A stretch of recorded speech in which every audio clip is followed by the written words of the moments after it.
삼위일체에 대해서 로버트 파라카폰이라는 성공회 사제가 이렇게 묘사를 했습니다. 삼위일체 한 분의 하나님이신 삼위께서 우리가 상상할 수도 없는 수준의 기쁨과 사랑, 연합을 함께 누리는 영원한 잔치. 삼위일체는 바로 그런 것이다. 그렇게 묘사를 했어요. 삼위일체는 우리 인간의 논리를 초월한 그런 신비인데 그 본질적인 의미를 아주 잘 묘사한 말이라 생각이 듭니다. 또한 창조는 삼위일체 하나님의 무한한 기쁨과 사랑의 연합의 잔치가 밖으로 흘러넘친 결과이다 라고 말합니다.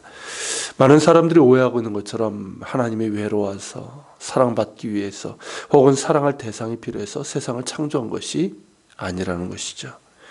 오히려 영원히 완벽한 사랑의 관계와 기쁨을 나누며 사시는 성부, 성자, 성령 안에서 항상 존재했던 완벽한 사랑이 밖으로 흘러넘쳐서 세상이 창조된 것입니다. 그렇게 삼위일체 하나님의 사랑이 흘러넘친 결과 별과 행성, 만물과 인간이 창조되었습니다. 그래서 삼위일체의 창으로 보면 우주의 기초는 물질이 아니라 관계임을 알 수 있는 것이죠. 그리고 그 관계는 사랑으로 하나 되는 관계입니다. 그래서 하나님께서는 사람을 남자 여자로 만드시고 둘이 한 몸을 이루라고 하신 것이죠. 별개의 독립적인 개체 둘이 한 몸이 된다는 것은 사실 물리적으로 모순이고 불가능합니다. 그럼에도 하나님께서는 둘이 한 몸을 이루라 하셨고 한 몸을 이룰 때 나타나고 누릴 수 있는 신비, 곧 넘치는 기쁨과 사랑의 연합이라는 축복의 신비의 축복을 부여하셨습니다. 그러게 부부의 축복은 둘이 한 몸을 이루는 것입니다. 둘이 한 몸을 이룰 때 하나님이 부여하신 하나됨의 축복을 누릴 수 있기 때문입니다. 그렇다면 반대로 부부의 비극은 둘이 여전히 둘로 남아있는 것입니다. 물론 남자와 여자가 근본적인 차이가 존재하고 너가 완전한 내가 될 수 없는 것은 사실입니다. 하지만 둘이 한 몸이 되라는 것은 그런 의미가 아닙니다. 서로 다르지만 그리고 서로 연약하고 부족한 점이 있지만 하나님의 사랑 안에서 서로를 귀하게 여기고 존중하며 사랑하며 섬길 때 주어지는 연합을 말합니다. 즉 하나님의 사랑 안에서 이루어지는 사랑의 연합입니다. 그 연합이 바로 둘이 한 몸을 이루는 것이고 그럴 때 부부는 하나님의 사랑 안에서 한 믿음, 한 소망, 한 사랑 안에서 한 방향을 보고 나아갈 수 있고 서로에게 의지가 되고 위로가 되고 힘이 되는 친밀한 관계를 이루어갈 수 있습니다. 그렇게 된다면 처음보다 나중이 더 좋은 관계일 수 있는 것이고 그리고 신혼 때는 감정적인 사랑이었다면 나중에는 하나님의 사랑이 그들을 덮는 의지적인 사랑, 곧 하나님의 사랑을 닮은 그런 사랑으로 서로를 대하고 관계를 이루어갈 수 있는 것이죠. 우리 그리스도인들이 꿈꾸고 노력해야 될 부부의 모습입니다. 하나님의 사랑 안에서 배우자를 대하고 남편은 그리스도께서 교회를 사랑하신 것처럼 아내를 사랑하고 아내는 교회가 죽게 하듯 순종함으로 사랑하는 가운데 하나님께서 부여하신 한몸됨의 축복을 누려야 할 것입니다. 예수님께서 제자들을 위해서 하셨던 기도에도 이러한 사랑의 연합이 담겨 있습니다. 요한복음 17장 21절이죠. 아버지여, 아버지께서 내 안에 내가 아버지 안에 있는 것 같이 그들도 다 하나가 되어 우리 안에 있게 하사 세상으로 아버지께서 나를 보내신 것을 믿게 하옵소서. 이 기도는 삼위일체 하나님의 그 영원하신 연합, 곧 기쁨과 사랑의 연합으로 우리를 초대하시는 기도입니다. 예수님께서는 성부, 성자, 성령, 삼위일체 하나님의 사랑의 관계에 우리가 동참하기를 원하십니다. 하나님은 그 무엇보다도 우리와 함께 살기를 원하십니다. 그래서 성자 예수님께서 이 땅에 오신 것이고 또 예수님께서 부활 승천하신 후에도 성령님을 통해서 우리와 함께 하십니다. 오늘 시편 역시 그러합니다. 우리가 하나님의 사랑의 관계에 동참하기를 원하시는 하나님의 뜻이 잘 나타나 있습니다. 1절에 보면 보라 형제가 연합하여 동감이 어찌 그리 선하고 아름다운 거라고 했는데 히브리어 본문으로 보면 보라 어찌 그리 선하고 어찌 그리 아름다운가. 형제가 하나 되어 함께 살아가는 것이.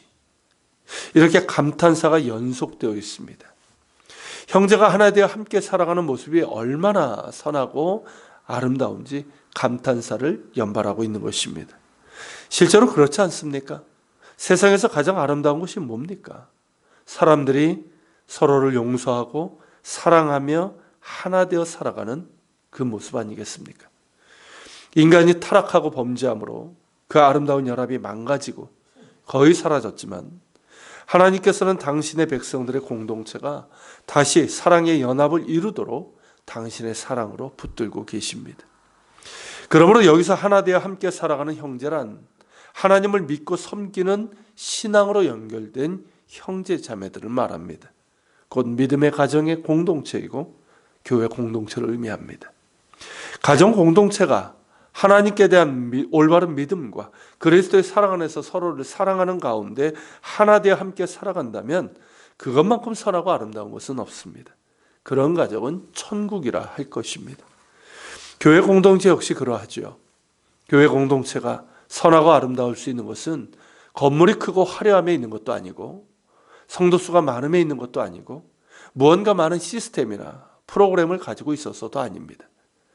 서로가 서로를 귀하게 여기고 존중하고 그리스도의 겸손과 사랑을 닮아간다면 그러면서 자신을 낮추고 다른 사람을 높이며 사랑하며 섬김으로 하나 되어 함께 살아가는 거기에 있습니다. 바로 그러한 모습이야말로 가장 선하고 아름다운 모습이고 하나님께서 우리에게 원하시는 공동체의 모습입니다. 하지만 지금 우리의 현실은 그렇지 못한 경우가 많습니다. 그래서 이러한 공동체를 그저 이상적인 공동체 정도로 생각하고 있는지도 모르겠습니다. 현실에서는 불가능한 이상적인 공동체로 말입니다. 그런데 정말 그럴까요? 그렇다면 시인은 왜 이렇게 감탄사를 연발하면서 선하고 아름다운 공동체를 소개하고 있는 걸까요? 시인 역시 공동체를 이루는 우리 하나하나가 얼마나 연약하며 또 상처가 많고 실수도 많고 사랑하는데 서툰지를 잘 압니다. 공동체 안에서 서로 미워하고 다투고 증오하는 고통이 얼마나 괴로운지도 압니다. 형제자매가 서로를 속이고 모함하고 배신하고 저주하는 몸소리 쳐지는 아픔도 압니다. 그것이 죄인된 우리의 적나라한 실체입니다. 그럼에도 시인은 감탄사를 연발하며 선하고 아름다운 공동체를 우리에게 말하고 있습니다. 그 이유는 선하고 아름다운 공동체가 가능하기 때문입니다. 어떻게 가능할까요? 2절, 3절이 바로 그것을 알려주고 있습니다.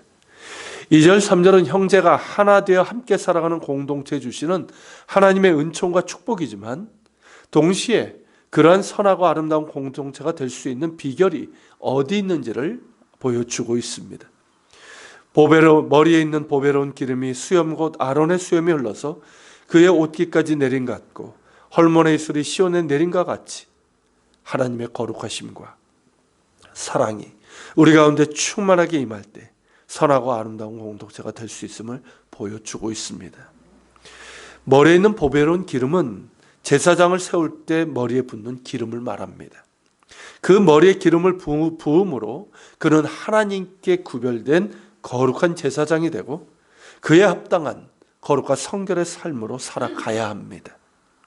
헐몬의 이슬이란 이스라엘 북부에 있는 헬몬산에 내리는 이슬뿐만 아니라 우기 때 내리는 눈과 비를 말합니다. 우리가 아는 것처럼 비와 이슬은 축복이고 하늘의 축복이고 이 비와 이슬이 내림으로 인해서 건기에 말라 간신히 생명을 유지하고 있던 그런 식물들 그리고 그것을 기반으로 살아가는 동물들은 물론 사람들에게도 생명을 공급하시는 하나님의 은혜임의 축복입니다. 시인은 그러한 하나님의 은혜와 축복이 시온의 산들의 내림 같다라고 노래합니다. 시온의 산들은 하나님의 성전이 있는 예루살렘을 말합니다. 즉 하나님을 예배하는 그 자리에 임하는 이슬 같은 하나님의 은혜이고 이른 비와 늦은 비와 같은 하나님의 축복입니다. 그 은혜가 우리 가운데 임할 때 우리의 마르고 굳은 심령이 녹습니다. 그 은혜의 이슬이 우리의 단단한 심령을 적실 때 우리는 생명을 얻게 됩니다. 그 은혜의 단비가 내릴 때 우리의 심령은 옥토와 같아지고 하나님이 주시는 은혜와 사랑을 기뻐하며 사랑하게 됩니다. 하나님의 은혜와 사랑 가운데 있는 사람은 사랑하게 됩니다. 마음과 뜻과 힘을 다해서 하나님을 사랑하게 됩니다. 그 사랑에 힘입어 형제자매를 기뻐하며 겸손히 섬기며 사랑할 수 있게 됩니다. 그렇게 사랑하고 섬기면서 그리스도의 사랑을 배우며 닮아가게 됩니다. 바로 이겁니다. 거룩과 사랑입니다.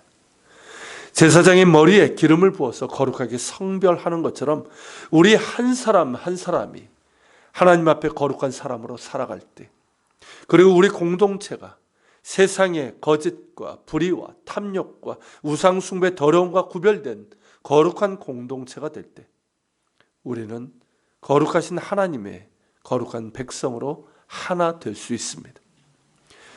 우리가 하나님의 임재를 소망하며 하나님을 예배하는 예배자가 되고 그 은혜와 사랑을 받아 누리며 또한 그 사랑에 힘입어서 서로를 사랑하며 섬기는 관계를 배워나갈 때 우리는 사랑 안에서 하나 되어 연합하는 공동체가 될 수 있습니다.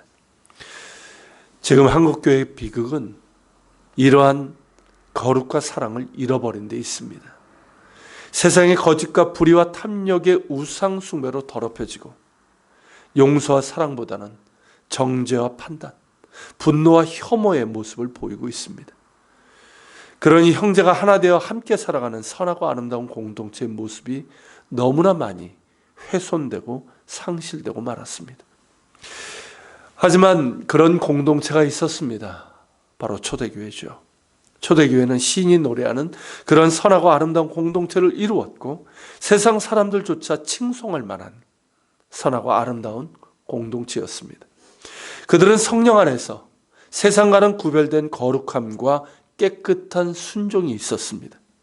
그들은 그리스도의 사랑 안에서 하나님을 사랑하며 서로를 사랑하는 법을 배워 나갔습니다. 그들 역시 우리와 같은 연약함이 있었지만 거룩과 사랑 가운데서 성장하는 기쁨이 있었고, 그래서 형제가 하나 되어 함께 살아가는 선하고 아름다운 공동체를 이룰 수 있었습니다.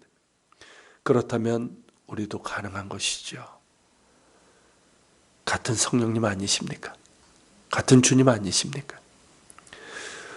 초대교회가 그랬던 것처럼 우리가 모든 우상을 허물고 다시 성령 안에서 세상과 구별된 거룩과 순종을 회복한다면, 그저 말로만 떠드는 사랑이 아니라 우리의 마음과 섬김으로 그리스도의 사랑을 다시 닮아간다면 우리도 선하고 아름다운 공동체를 다시 세워나갈 수 있습니다. 성탄의 계절입니다. 1년 중 가장 거룩하고 사랑으로 넘치는 계절입니다. 이 계절에 우리는 무엇을 소망해야 되며 무엇을 위해서 노력해야 될까요? 우리가 정말 꿈꾸고 원하는 공동체는 과연 무엇입니까? 거룩과 사랑으로 하나 되어 함께 살아가는 선하고 아름다운 공동체를 다시 꿈꿉시다. 그것이 우리를 그리스도 예수 안에서 부르신 하나님의 뜻입니다. 그 뜻에 순종하기 위해서 오늘 내가 회개함으로 돌이켜야 되고 또한 결단하고 실천해야 될 것은 무엇입니까? 오늘 말씀을 기억하면서 같이 기도합시다. 말씀을 기억하면서 기도하고 여러분 자신을 위해서도 또 기도하시길 바랍니다. 같이 기도하겠습니다.